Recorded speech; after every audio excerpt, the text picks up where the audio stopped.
What's up, everybody? Welcome into DodgerHeads, presented by DodgerBlue.com. My name is Jeff Spiegel, joined today by Andy McCullough of The Athletic, here to talk Dodgers baseball, offseason, all things. Andy, we're a few weeks away from spring training. Are you ready for spring training to be here already?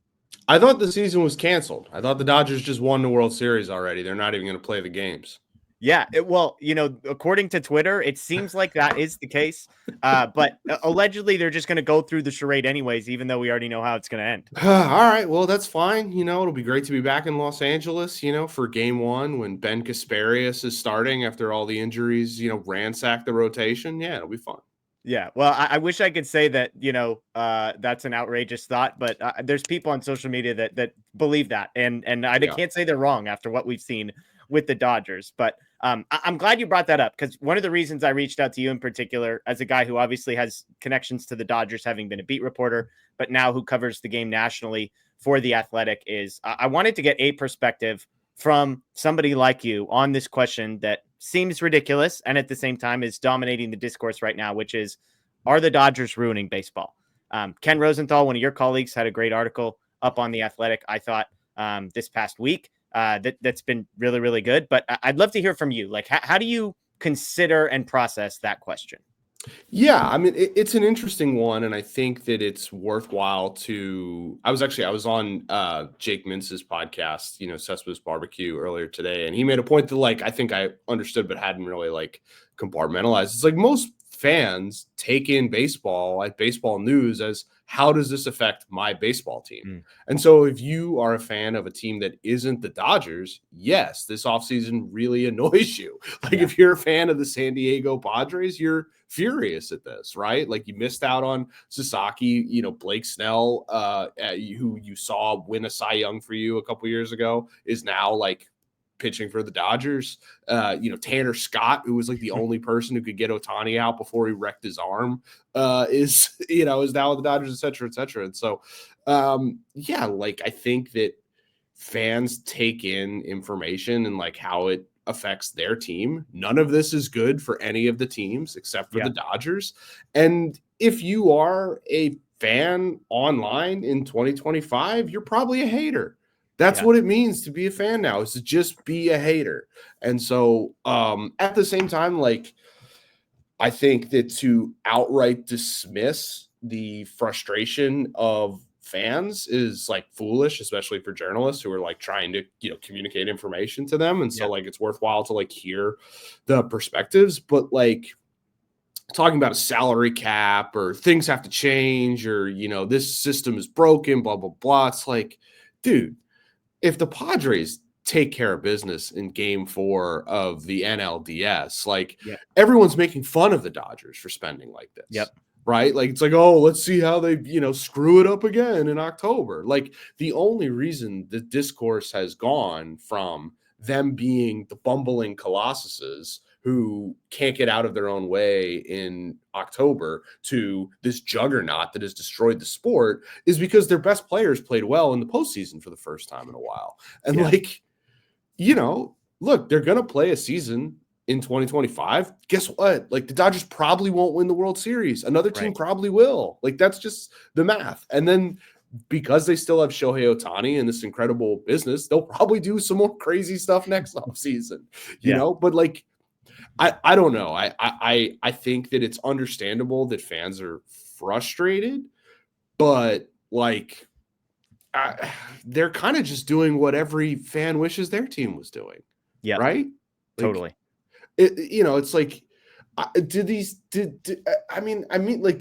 I don't think Royals fans, right? I covered the Royals before I covered the Dodgers. I don't think Royals fans are we want an even playing field, right? What they want is the Royals to be able to do this. They want Shohei Ohtani on the Royals. Everyone should want that. He's the best player in the world. It's you don't want an even playing field. You want your team to win. But when there is a team that is clearly able to take advantage of all of their structural sort of advantages, it seems unfair, if that makes sense. Totally. Well, and I think the thing that's been most interesting to me is, to your point, I've said on our show, I understand why people are mad. My question is, and the process that I'm trying to figure out is why do people automatically shift the blame away from their owner, who's collecting 150 to $200 million a year in revenue sharing and national TV and local TV deals and not spending it and shift. Like, I'm just trying to understand the psychology, not that you're a psychologist, of like, why do these people get mad at the Dodgers and not at Tom Ricketts for the quotes that he made or, whatever else? I think that they're mad at both, right? Fair. Like I think that a lot of fans are, but they've also accepted like that their owner, there's nothing they can do. When Bob Castellini said to Reds fans, "Where are you going to go?" He was right. Yeah. If you want to root for the Reds, guess what? They own the team. Not much you can do. Maybe it was Bob, maybe it was Phil. One of the Castellinis said that a couple years ago, kind of dismissively about fans. Like when fans chant "sell the team" at Bob Nutting at Pirates Fest, guess what? He's not listening. Right. Because of all those things you just mentioned, And I think fans have accepted that. And their feeling is basically like, well, if the team that I root for is choosing to be non-competitive, it's unfair that other teams are not choosing to do that. Now, like, did the Dodgers have structural advantages? Like, yes. 100%. Like the TV deal is better. They play in Los Angeles. Everyone wants to do that. They have Ohtani on this preposterous, deferred contract that is, and they made so much money in the past year, with the new sponsorships and all that sort of stuff. They're able to do stuff that other teams can't do. But that doesn't mean like the Cubs can't spend. Yeah. And so I think that the lashing out at the Dodgers comes from a sense of defeat about their own team's decisions, essentially. Yeah. Well, and I'm curious what you think of this. Like, we talked on our show as we kind of tried to dig into the revenue sharing numbers and how much money each team actually gets. And I think it was Sportico who estimates the A's had the lowest revenue in 2023 at like $240 million or whatever. The thing I suggested was, I don't mean to suggest that the A's or the Marlins could, I mean, they probably could, but could realistically spend $375 million a year like the Dodgers currently are. And that doesn't even include luxury tax. But the thing to me that I think is like feasible is, I think every team in Major League Baseball could probably spend something like $150 million a year at least. And a third of the league doesn't do that. And if a third of the league got there, we'd be talking about something like $1 billion more that's being spent because of the A's are $70 million a year under that back in 2024. And if that's the case, like, I just don't think the Dodgers would have enough good players to spend $375 million on. If somebody else went after Teoscar Hernandez and Conforto and maybe Blake Snell, like, I don't think the Dodgers would turn around and give Jack Flaherty $180 million. You know what I'm saying? Like, you say that, but they are going hog wild on relievers this week. True. So like, I used to actually have that exact conversation with executives where I was like, I don't know if you can do a $400 million payroll. Like, you'd have to do things that are stupid. Yeah. And I saw today, this is going to sound like I'm taking a shit on Kirby Yates, but like when you read that they're in on Kirby Yates, you're like, they're in on Kirby Yates. Like, because he's like somewhat better than Ryan Brazier. Like, what? Like, that's just like that's a level of and paying 100% tax on whatever dollar amount. Like, he's going to be $25 million. Like, that's a lot of, whatever the number is, that's a lot of money. So, I do agree that in general, it's like hard to get a payroll up that high. I would also say too, like, one thing that these owners are allowed to do on a year-by-year basis is lose money. Yep. Like, it's totally legal. Steve Cohen does it all the time. Yeah. But the franchise valuation keeps rising, like I get it. The thing about not being a billionaire is like, you don't think like a billionaire. And so you have teams like, the Texas Rangers who like win the World Series and then cut payroll because their TV deal goes down, and they don't look at it because their TV deal was gone. And so it's not like they look at, hey, we just won the World Series. Like, let's keep investing and doing this. It's like, no, like, this number is down. So now we have to bring that number down. Yeah. And that's like business mindset, which like, that's how you get to be a billionaire, but it's also how you, sort of really upset the public trust with your baseball team. Yeah, no, I'm with you. And again, it's easy for me to say all of this as a guy who roots for the Dodgers and a guy who hosts a show that talks about the Dodgers. And I think, to something you said earlier, just to close the loop on this part of the conversation, I think as a Dodgers fan, all the things I heard after 2017 and 2019, and then they win in 2020, and it's like, it doesn't count. Mm-hmm. And then 21, 22, 23, like, oh, who cares? Like, look at this, you're failing. Like, part of me, it just makes it all the sweeter. It's like, well, you crapped on us when we spent and lost, and now you're going to be mad that we're spending after winning. Like, it just sort of, it feels like things have come full circle on this particular topic. Yeah, and also too, like, there's not going to be a world. I remember one time I was on a plane. This is going to sound very stupid, but I was just thinking this. I was on a plane one time and I was sitting next to these two guys, and the one just turned to the other and he's like, "Man, I don't like LeBron James, but you got to respect him." And it's like, there's not a world anymore where people are like, "I don't like the Dodgers, but you got to respect what they're doing." Like, everyone just hates everyone in sports fandom. That, this happened like 15 years ago on a plane or whatever, and like, it's not like Padres fans are online in that sort of, whether it's X or maybe people are yelling at each other on Blue Sky or, sports talk radio, are going to, basically say, like, I think this rivalry is wonderful. And I think the Dodgers are great competitors and it's really awesome for the sport. They're like, no, I hate them. They're cheating and it's not fair. Deferrals should be illegal. Yeah. Yeah. I think it's a great point that there is no, I hate, but I respect anymore. And, it's over. Like, so I think a lot of this is all just sort of like online sort of, stuff that they'll start the baseball season. Someone in the starting rotation will get hurt. Those same people will laugh at the Dodgers. They'll play a season. The Dodgers will win the division. They might win the World Series. They probably won't. And, we'll move on. Yeah. Let's shift gears. Let's talk Roki Sasaki. I got one other Dodgers thing that I want to make a point on because I'm too lazy to write a column about this. The most valuable thing in baseball, the most valuable type of player, right, is a 0 to 6 star, right? Like Bobby Witt Jr., Paul Skeens, Adley Rutschman, those types of players, right? You get those players through the draft overwhelmingly. Yeah. And overwhelmingly, you get them through a certain place in the draft, which is the early picks. Yeah. The Dodgers aren't there. Right. They don't pick. I believe they've had one top 10 pick since like 2005.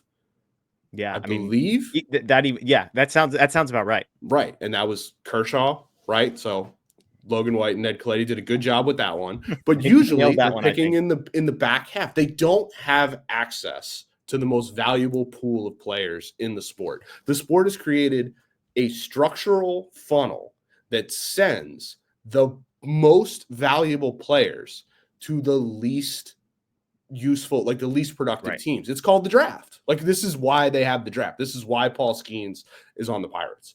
And so if you are going to complain about what is happening on the top end, where the Dodgers are basically signing all these aging guys to these contracts when they're getting guys on the back half of their career, right? Yeah. Dodgers fans have every right to be like, well, they need to get rid of the draft and just have free agency for everyone, right? Because like, isn't it breaking the game? It's all just, so there are structural incentives all throughout that are designed towards parity. The Dodgers have created a sort of team that is able to take advantage of all the things they have at their disposal, and they're like really pushing it to the hilt right now. Yeah, I think it was Pedro Mora when he wrote his book about the Dodgers. Mm-hmm. He was one of the first people. I mean, not that it was an original idea, but that I read that sort of thing. He's like, look, the system is designed so that you can't build a dynasty the way the Dodgers are doing it. They have to pick at the end of draft rounds. There are consequences for like qualifying offer guys. You have the smallest international free agency bonus pool, like all of these things. And yet the Dodgers have like one of the top 5 farm systems in the league every single year. And even Sasaki, like in some ways it's like the level playing field was leveled, like, which is what people sort of quote unquote want. And we're going to talk about Sasaki here in a second. And yet the Dalton Rushings of the world still keep popping up. They trade for Zaire Hope, who, Baseball Prospectus just had as a number 8 prospect in all of Major League Baseball. The number 9 prospect they have was an international free agent. Like anybody could have gone out and acquired these guys either via the draft or international free agency.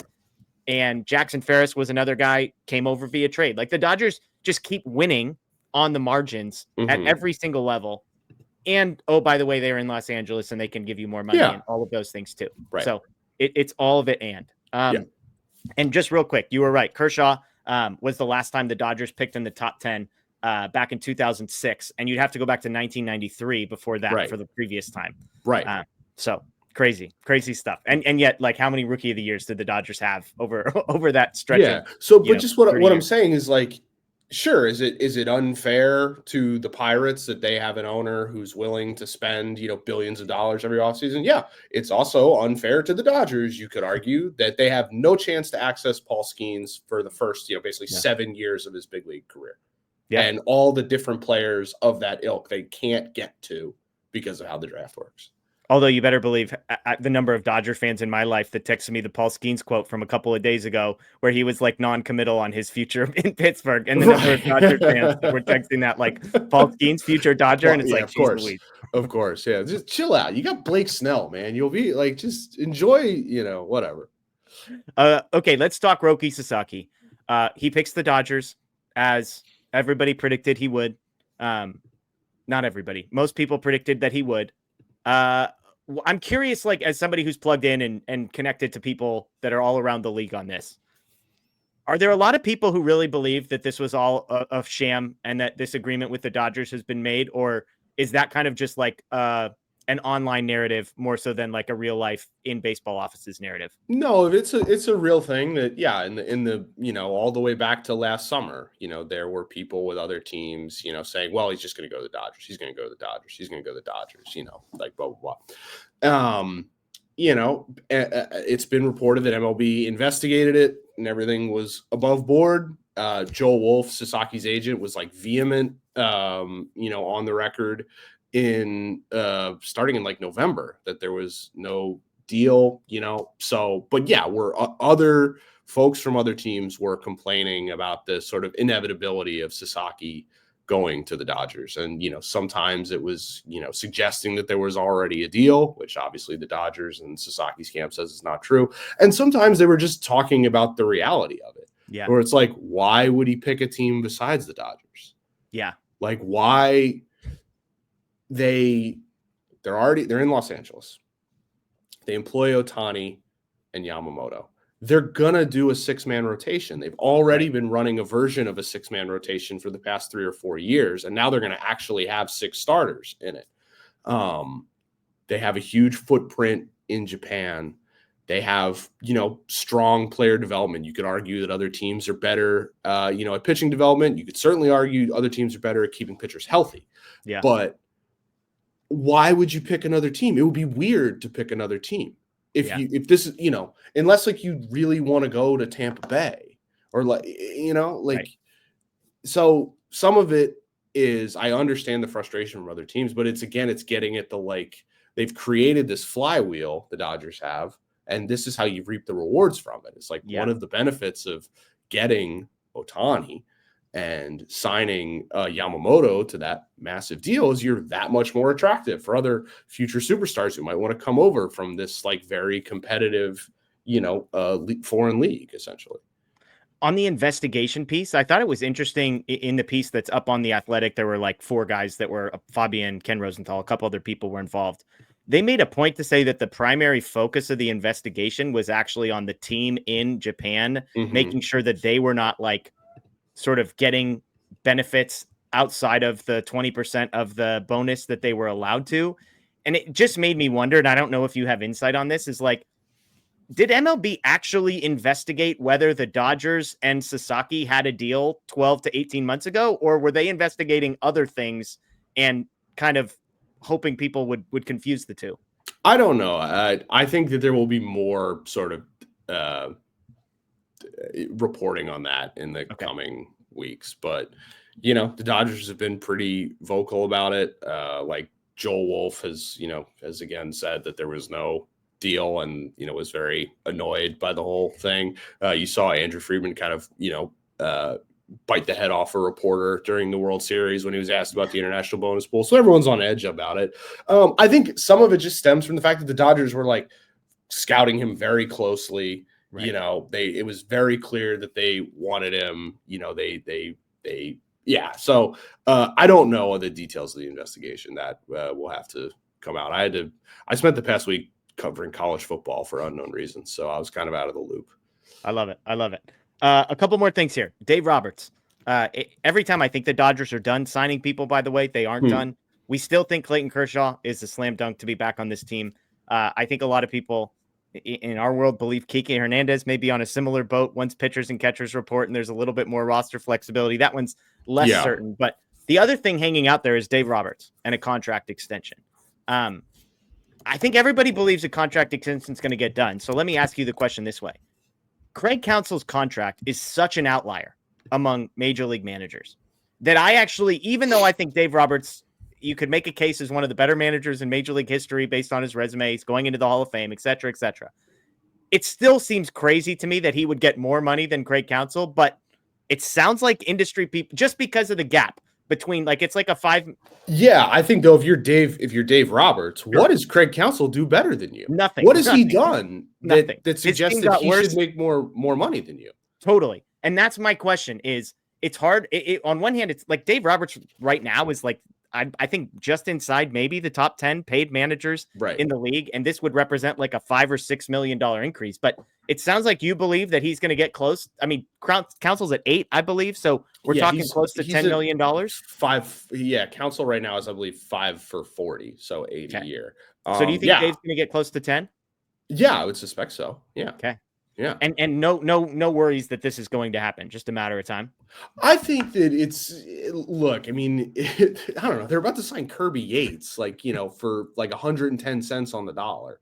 Yeah. And 210 cents on the dollar. Yeah. So they certainly have the money to afford it. True. You can get into, how much should you be paying a manager? We don't really know you can't like tote it up in the WAR category, right? You could argue that $10 million is like, that's way too much to pay a manager. You could argue like that's a bargain, for what a manager actually does. But, you are what the market says you are. And the market rate right now for being the top guy is, 5 for 40. I would suspect the Dodgers, and Roberts, it's beneficial to get to a place beyond that. Is that 10 a year? I don't know. Is it 9 a year? Is it 8.5? I'm not totally sure. I think, both sides are kind of keeping quiet about it because it's, Roberts doesn't want to leave and the Dodgers don't want to find a new manager. So it's just a matter of, negotiating against each other on that. Yeah. Yeah. Fair. And I know Dave has said like he kind of wants to help out future managers by making maybe the Craig Counsell type money normalized and not the outlier anymore. So that would make sense as well. Yeah, I mean, look, these guys are all competitive, but they also all most of them come from a big league background, from that sort of MLB PA background of trying to like raise the floor for the people around you. And also look, like, if you're find a better manager, for as much, we go through this like every time, right? But we all know the things, that Roberts has, mistakes he's made in the past. We also, you watch him, like, he's pretty good. The team wins all the time. He had an excellent postseason with his back against the wall, like with a really depleted pitching staff. He loves the job. He loves he handles the pressure as well as pretty much anyone could in terms of the media and all that stuff. He's the person, he's going to go into the Hall of Fame. Like, you might as well pay him a little bit more than what Craig Counsell is making. It's he's better at the job than that guy. Yeah, totally agree.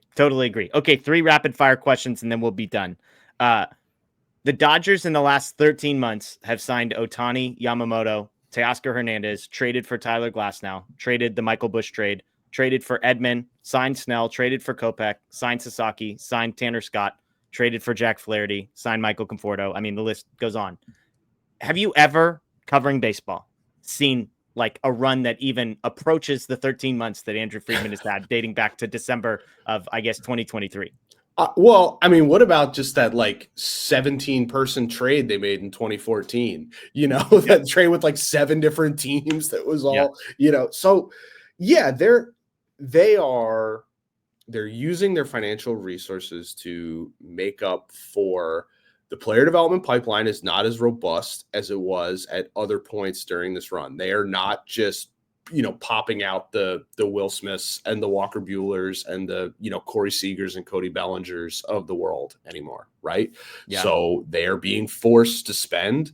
They've done a pretty good job in identifying who that is, especially in like terms of the cornerstones, with Betts, Freeman, and Ohtani.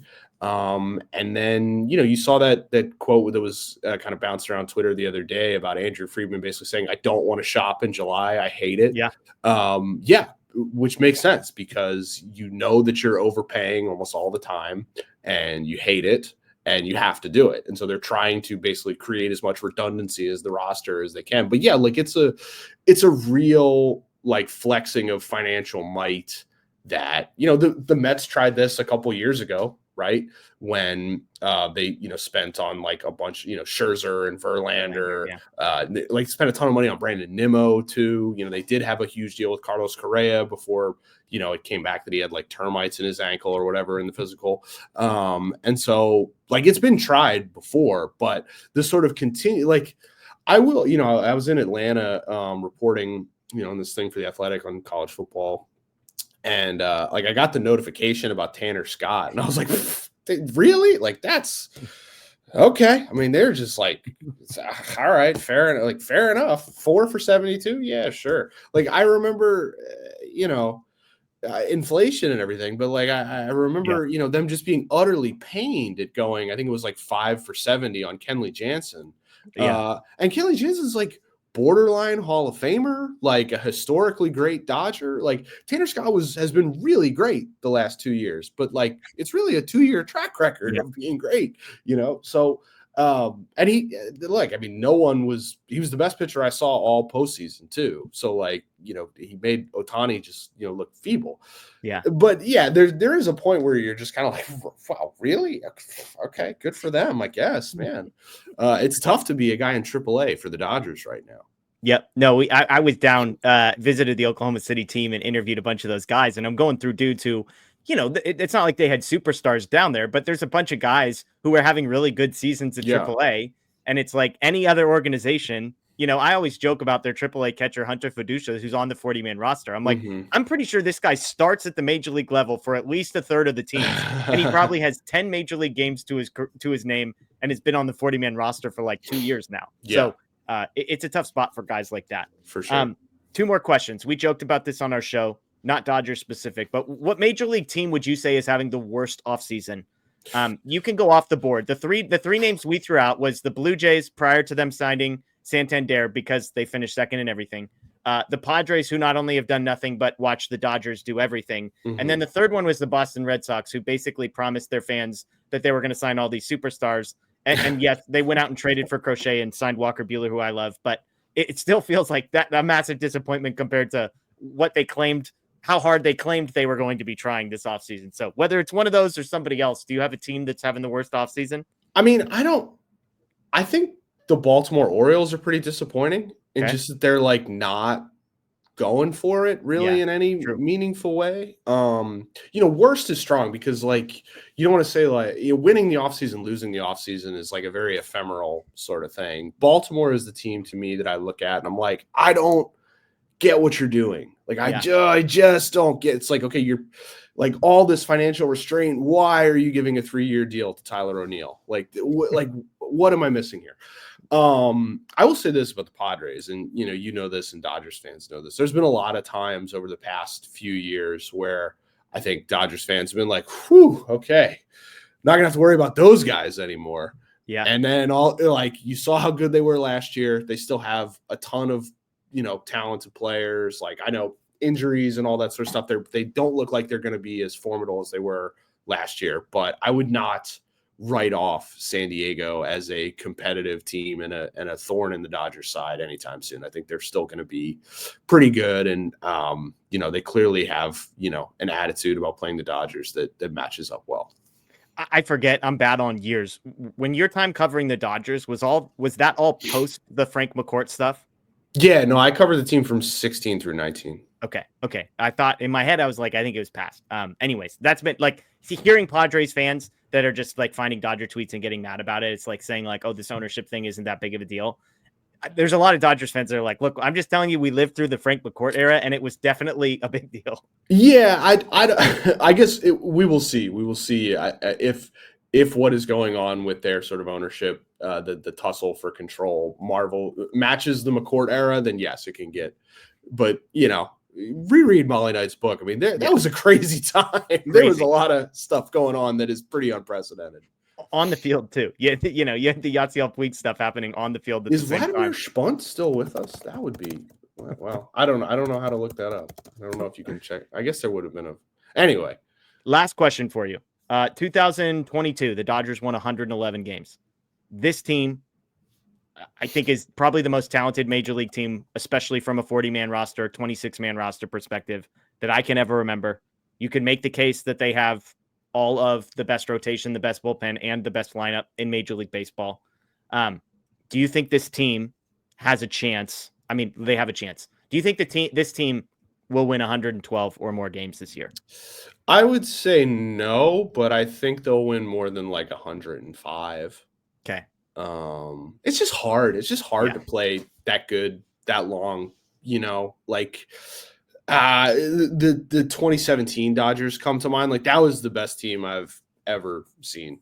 Yeah. Like on a regular basis. That team was so good. And they went like 1 for 19 in September, like they just like stopped. Like it's just hard to play at that pace. Guys get hurt, guys go into slumps. Like they certainly have the, on paper, if all the pitchers stay healthy and like Ohtani comes back and pitches like Ohtani and, Glasnow stays, all that sort of stuff, like, why couldn't they challenge the Mariners record? It's the most talent, maybe that's ever been on a big league roster. But I would and they're also too, like, they're going to be thinking about October. 100%. They're already thinking about October. And so, they'll be, Dave Roberts is one of the things that he does really well is managing over the course of the long season. I mean, I remember one time I was sitting in the press box with Pedro Mora when he was covering the team, for the Athletic, and I was at the Times, and Dave did something late in the game, in a pretty meaningless game. Like he made a pitching decision.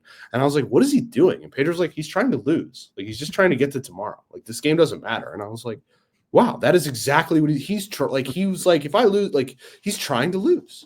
It wasn't, and so I think that they will manage towards October and probably will not be super motivated by any sort of regular season challenges.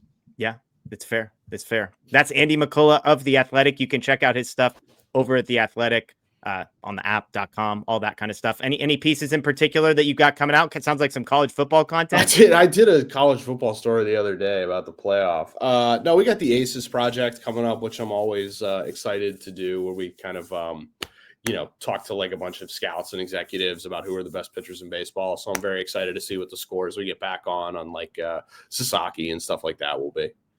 Love it. I love it. Well, we appreciate everybody for watching this. Again, Andy, thank you for joining us, folks. You can subscribe, ring the notification bell here on our YouTube page. Check out DodgerBlue.com for all the latest as well. Enjoy the rest of your day, everyone. As always, go Dodgers.